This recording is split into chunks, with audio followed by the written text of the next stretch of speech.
আসসালামু আলাইকুম, সবাই কেমন আছেন? আমি ফাতেমা চলে আসলাম আপনাদের সাথে আবার নতুন একটি রান্না নিয়ে।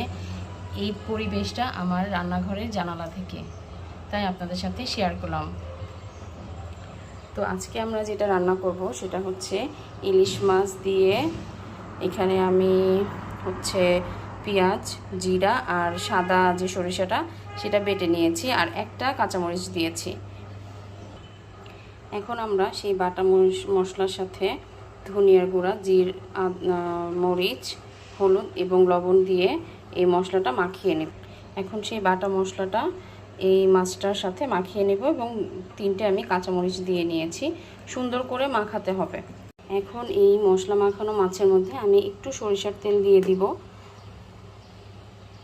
এই রান্নাটা আসলে সরিষার তেলে আর সরিষার যেই গন্ধটা সেইটাতেই ভালো লাগবে এই ইলিশ মাছের রান্নাটা।